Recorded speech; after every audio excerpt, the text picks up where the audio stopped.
다 같이 사도신경 신앙고백함으로 기도에 시작합니다. 전능하사 천지를 만드신 하나님 아버지를 내가 믿사오며 그의 아들 우리 주 예수 그리스도를 믿사오니 이는 성령으로 잉태하사 동정녀 마리아에게 나시고 본디오 빌라도에게 고난을 받으사 십자가에 못 박혀 죽으시고 장사한 지 사흘 만에 죽은 자 가운데서 다시 살아나시며 하늘에 오르사 전능하신 하나님 우편에 앉아 계시다가 저리로서 산자와 죽은 자를 심판하러 오시리라.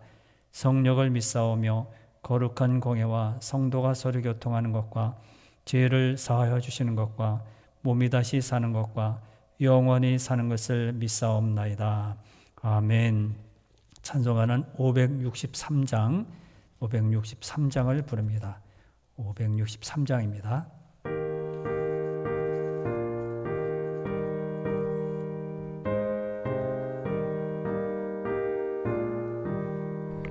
예수 사랑하심을 성경에서 배웠네. 우리들은 약하나 예수 권세만 도다. 날 사랑하심 날 사랑하심 날 사랑하심 성경에 쓰였네. 나를 사랑하시고 나의 죄를 다 씻어 하늘 문을 여시고 들어가게 하시네.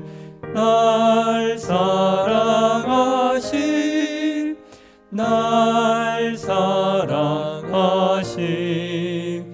날 사랑하심 성경에 쓰였네. 내가 연약할수록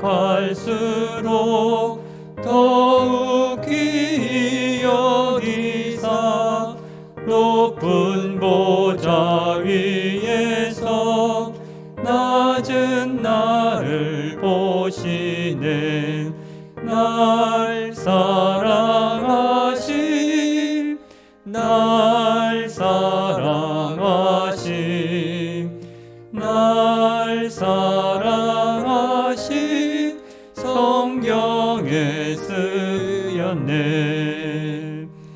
세상 사는 동안에 나와 함께 하시고 세상 떠나가는 날 천국 가게 하소서.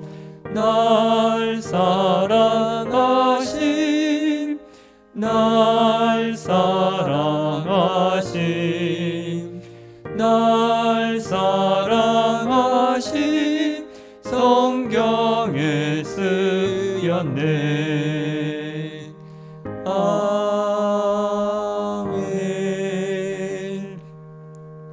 하나님의 말씀은 잠언 5장 15절부터 23절 말씀인데 잠언 5장 18절 한 절만 읽겠습니다. 잠언 5장 18절입니다. 18절 말씀 읽어드립니다. 내 셈으로 복되게 하라. 내가 젊어서 취한 아내를 즐거워하라. 아멘. 오늘 제목은 내 셈에서 흐르는 물을 마시라. 이렇게 오늘 이 15절에 나타나 있는 그 말씀을 근거로 해서 결혼에 대해서 말씀을 드리려고 합니다. 내 셈에서 흐르는 물을 마시라. 이렇게 말씀합니다. 본문에서 이 셈은 샘물을 의미하지 않습니다. 원인적인 표현인데 아내를 일컬어서 셈이라 그렇게 말씀했습니다. 따라서 내 셈으로 복되게 하라고 합니다. 이 말씀은 우리로 결혼 생활에 대해서 지혜로울 것을 말씀하고 있습니다. 그래서 오늘은 결혼 생활에 대해서 어떠한 자세, 성도로서 어떠한 자세를 가지고 있어야 될지 생각을 해보겠습니다. 첫째는 결혼이 복이라는 것을 먼저 생각해 봅니다. 결혼이 복이라고 합니다. 그래서 오늘 읽어드린 18절 말씀을 보면 내 셈으로 복되게 하라 이렇게 말씀합니다. 셈에 대해서 축복이 담긴 의미로 표현을 하고 있는 겁니다. 이렇게 표현한 이유가 있습니다. 그것은 결혼이 하나님이 주신 좋은 제도이고 하나님이 만드신 것이기 때문에 그런 표현이 가능한 것입니다. 결혼 제도의 근원을 거슬러 올라가면 에덴 동산에서 아담과 하와를 지으신 하나님께서 결혼을 만드셨고 결혼 제도를 만드셨습니다. 이렇게 결혼을 통하여 가정을 세우는 원칙을 세우신 분은 여호와 하나님이십니다. 하나님이 직접 만드신 것은 가정과 교회밖에 없습니다. 다른 것들도 물론 하나님의 통치 아래 있었기 때문에 주님이 사람도 만드시고 우주 만물을 다 창조하셨습니다. 주인이 다 하나님이죠. 그것은 다 맞습니다. 그런데 가정과 교회는 그 중에서도 하나님이 직접 만드셨다는 점에서 다른 것과는 좀 차별을 갖게 됩니다. 가정과 교회를 더욱 중요하다 말씀한 것입니다. 그러므로 가정이 무너지는 사회는 건강하지 못합니다. 성경을 보면 결혼 제도를 가볍게 여기다가 망한 도시가 있습니다. 어디입니까? 소돔과 고모라입니다. 창세기 19장에 보면 아브라함의 조카 롯이 삶의 터전으로 삼은 소돔과 고모라를 택하여 가게 됩니다. 그때 이제 거기에 천사가 가서 집을 방문하게 되고요. 방문할 때 동네 사람들의 요구에 따라서 이렇게 사람들이 상관하겠다 그런 말들 합니다. 다른 사람들이 들어왔다는 소문을 듣고 이제 소돔 고모라에 동네 사람들 몰려와서 그를 이렇게 내놓으라고 그렇게 말을 합니다. 그러면서 자기들이 상관하겠다 그렇게 말합니다. 조카 롯의 집에 이제 다른 사람들이 쳐들어왔을 때 동네 사람들이 와서 그 사람들을 내어놓으라 우리가 상관하겠다 이렇게 말씀합니다. 이 번역에 보면 상관하겠다 이 말은 히브리의 의미로서는 성적인 관계를 갖겠다는 것입니다. 창세기 19장 5절 말씀에 보면 이렇게 기록되어 있습니다. 창세기 19장 5절을 읽어드립니다. 롯을 부르고 그에게 이르되 오늘 밤에 내게 온 사람들이 어디 있느냐 이끌어내라 우리가 그들을 상관하리라 이렇게 말합니다. 여기 상관이라는 말은 성적인 관계를 맺겠다는 것입니다. 그 지역에서 살아서인지 롯도 같은 모습을 보입니다. 같은 자세를 보이게 됩니다. 손님을 내어놓으라는 동네 사람들이 요구에 뭐라고 대답합니까? 자신들의 딸이 있으니 이 딸들을 줄 테니까 그 사람들은 건드리지 말라, 상관하지 말라. 롯도 다분히 그 지역의 영향을 받아서 자신의 딸들을 내주겠다고 했고 결혼 제도에 대해서 분명하지 않았던 것입니다. 결국 소돔과 고모라는 그 악이 하늘에 닿았고 하나님께서는 그들을 불과 유황으로 징벌하셨습니다. 롯의 가족이 간신히 구원을 받았습니다. 그렇지만 아내는 약속을 어기고 뒤를 돌아보다가 소금 기둥이 되고 말았습니다. 반대로 하나님께서는 오늘 본문의 결혼 제도를 통하여 기쁨을 누린다. 잘 지킨 그런 사람, 잘 지킨 그런 단체들은 복을 주신다. 기쁨을 누리게 한다. 말씀합니다. 15절 말씀 봅니다. 오늘 본문 5장 15절 말씀을 읽어드리겠습니다. 15절에 보면 이렇게 말합니다. 너는 내 우물에서 물을 마시며 내 샘에서 흐르는 물을 마시라 이렇게 말합니다. 이는 결혼이라는 제도 안에서 충분히 기쁨을 누리라는 그런 말입니다. 갈증이 있을 때 샘물이 있으면 시원하게 하는 것과 같이 결혼이라는 관계 안에서 놀라운 축복을 받아라 말합니다. 그래서 결혼을 하나님께서 만드신 이후에 결혼한 자에게 하나님께서 복을 주실 것을 말씀합니다. 그런 복을 받을 모습이 이미 하나님께서는 예비되어 있다 그런 뜻입니다. 그리고 16절 말씀 보면 이렇게 또 말씀합니다. 16절을 읽어댑니다. 어찌하여 내 샘물을 집 밖으로 넘치게 하며 내 도량물을 거리로 흘러가게 하겠느냐 이렇게 말합니다. 이는 결혼이라는 제도를 무너뜨리지 말고 잘 유지하고 지키라. 결혼은 무너뜨리고 나서 다른 것 더 좋은 기쁨이 없다는 겁니다.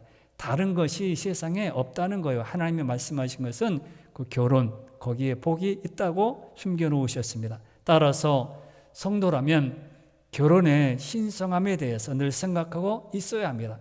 그리고 아내는 하나님께서 내게 복으로 주신 셈이라는 사실을 기억하고 있어야 합니다.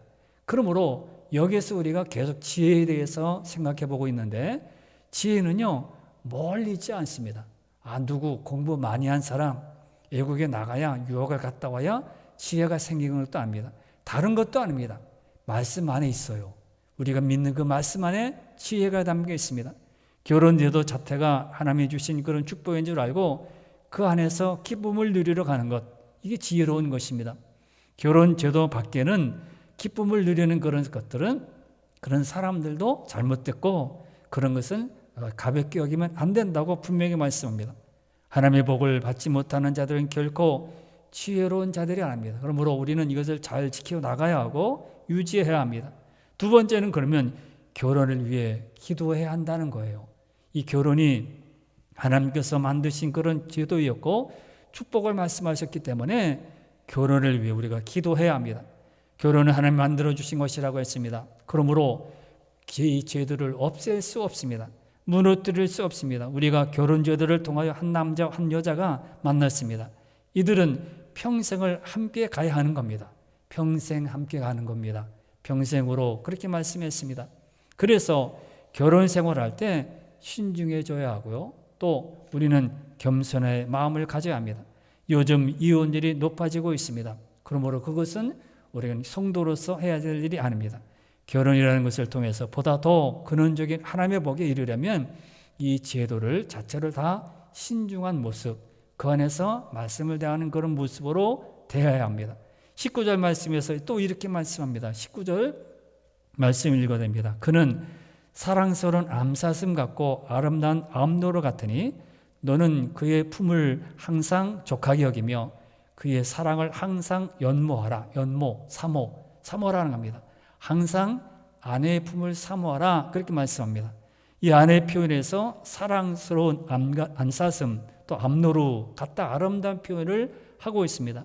이는 단순히 아내에 대한 그런 표현이라기보다는 결혼이라는 그런 제도를 통해서 얻어지는 아름다운 축복을 표현하는 것입니다. 그러므로 결혼하기 전에 세심한 관심을 기울여야 하고요, 기도해야 합니다. 그래서 함부로 우리는 신앙을 벗어나서 누가 내 마음에 맞는 그것이 아니라 믿음 안에서 결혼은 하나님이 주시는 복의 일입니다. 그러므로 결혼 전부터, 결혼 상대자가 생기기 전부터 결혼에 대해 기도해야 합니다. 그걸 처음에 결혼을 위해 기도하라 그러면은 막막하죠. 어설프죠. 내가 지금 나이가 젊은데 기도해야 되나? 그런 마음이 같을 때도 있습니다. 그러나 우리는 기도하는 그런 마음을 가질 때 어떻게 이끌어가야 될지, 어떻게 해야 될지, 하나님 구체적으로 하나님께 어떻게 구해야 될지 그 방법을 알 수 있습니다. 처음에는 난감하고 당황스럽지만은 하다 보면 이런 것도 기도해야 되겠구나, 이렇게 이것 기도해야 되겠구나, 이런 모든 상황, 아니면 주위 양가의 부모님들, 양가의 모든 친척들 이런 것도 기도해야 되겠구나 생각이 나게 됩니다.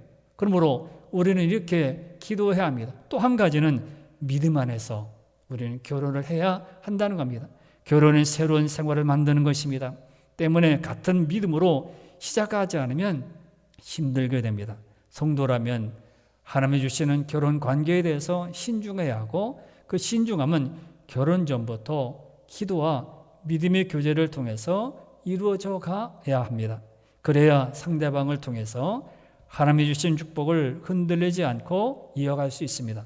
지혜는 멀리 있지 않다고 했습니다. 또 다른 것이 아니라고 했습니다. 또 색다른 것, 아니면 이상한 거, 아니면 이거 말고 다른 것이 있는 것이 아니라 성경 말씀에 지혜가 있고요.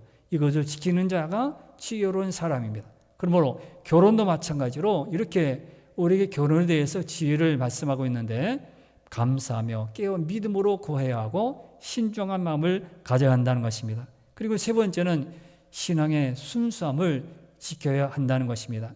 결혼은 결혼 전부터 준비하는 단계에서부터 기도하면서 해 나가라고 말씀드렸습니다. 그런데 이게 전부가 아닙니다. 하나님께서는 결혼을 통하여 또 다른 말씀을 하고 계십니다. 무슨 말씀입니까? 20절 말씀에 이렇게 말씀합니다. 20절 말씀을 읽어댑니다. 내 아들아 어찌하여 음료를 연모하겠으며 어찌하여 이방 계집의 가슴을 안겠느냐 그렇게 말씀합니다. 결혼을 깨끗하게 하라는 겁니다. 순수한 마음으로 하라는 겁니다. 하나님께서 결혼관계를 통하여 결국 우리에게 말씀하고자 하시는 것은 신앙의 순결입니다. 결혼의 순수한 순결도 마찬가지로 신앙도 순결해야 된다는 거예요. 이것 먹고 저것 먹고 여기는 이런 것이 종이 있구나. 이 종교에는 이게 참 받아들일 만하네. 저기는 이렇게 말하는구나. 참 좋네. 그래서 이것저것 다 순결하지 않고 다 다녀보고 그렇게 살지 말라는 겁니다. 여호와 신앙을 버리고 우상 숭배하는 그런 모습에 빠지는 것을 말씀하는 것이죠. 이중적인 표현인데 22절에서 이렇게 말합니다. 22절에서 21절부터 읽어야 됩니다. 21절부터 23절 말씀을 읽어야 됩니다. 21절부터 23절을 읽어야 됩니다. 대저 사람의 길은 여호와의 눈앞에 있나니 그가 그 사람의 모든 길을 평탄하게 하시느니라. 악인은 자기의 악에 걸리며 그 죄의 줄에 매이나니 그는 훈계를 받지 아니하므로 말미암아 죽겠고 심히 미련함으로 말미암아 혼미하게 되느니라. 이렇게 말씀합니다. 악인은 자기의 악에 걸린다는 거예요. 그 죄의 줄에 매인다고 말씀합니다. 결국 참된 신앙을 떠나서 잘못된 모습, 순수하지 못한 그런 것에 마음을 두게 되면 결국은 신앙을 떠나게 되고요.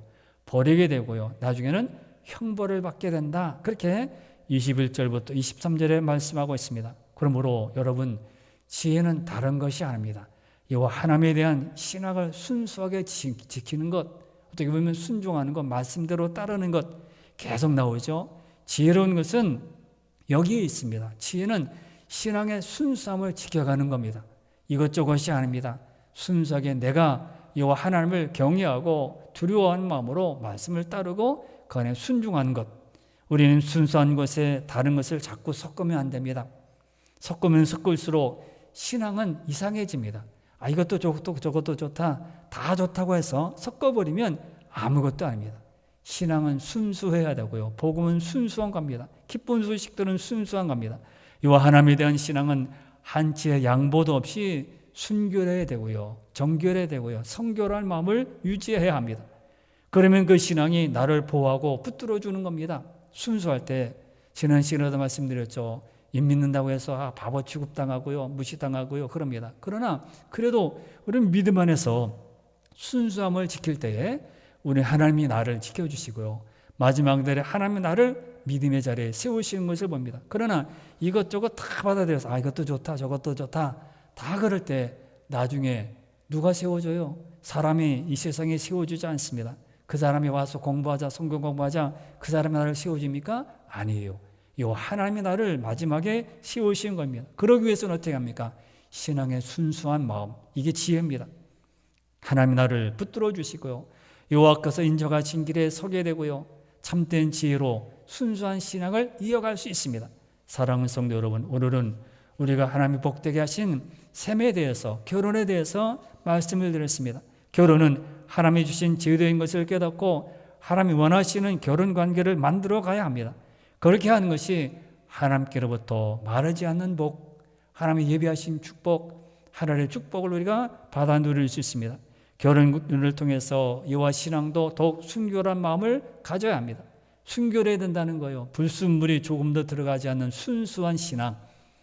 그래서 내 신앙이 항상 주님 앞에 주의 거울로 볼 때 순수한가, 순수하지 못한가, 그것을 우리가 항상 판단해 보아야 합니다. 그러면 하나님께서 우리의 삶을 돌봐주십니다. 하나님께서 우리에게 기쁨을 누리도록 만드십니다. 그리고 사람답게 성도답게 살아가도록 우리를 이끌어 가십니다. 지혜 있는 그런 자들이 되어서 오늘도 지혜를 구하시는 그런 하루가 되시기를 바랍니다. 여러분이 오늘도 기도할 때 결혼이 복임을 알게 해주시고 결혼을 통해서 순수한 신앙으로 하나님께 영광을 돌리게 해 주옵소서. 결혼을 통해 신앙이 항상 온전한 마음을 가져서 항상 지혜로운 쪽으로, 항상 하나님이 원하신 쪽으로 달려가게 해 주옵소서. 이렇게 기도하는 여러분 모두가 되시길 바라고, 전도주일과 이렇게 수능 시험을 보는 학생들이 있습니다. 꼭 이분들을 기억하면서 기도해 주시길 바랍니다. 다 같이 기도하겠습니다. 주여.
아멘.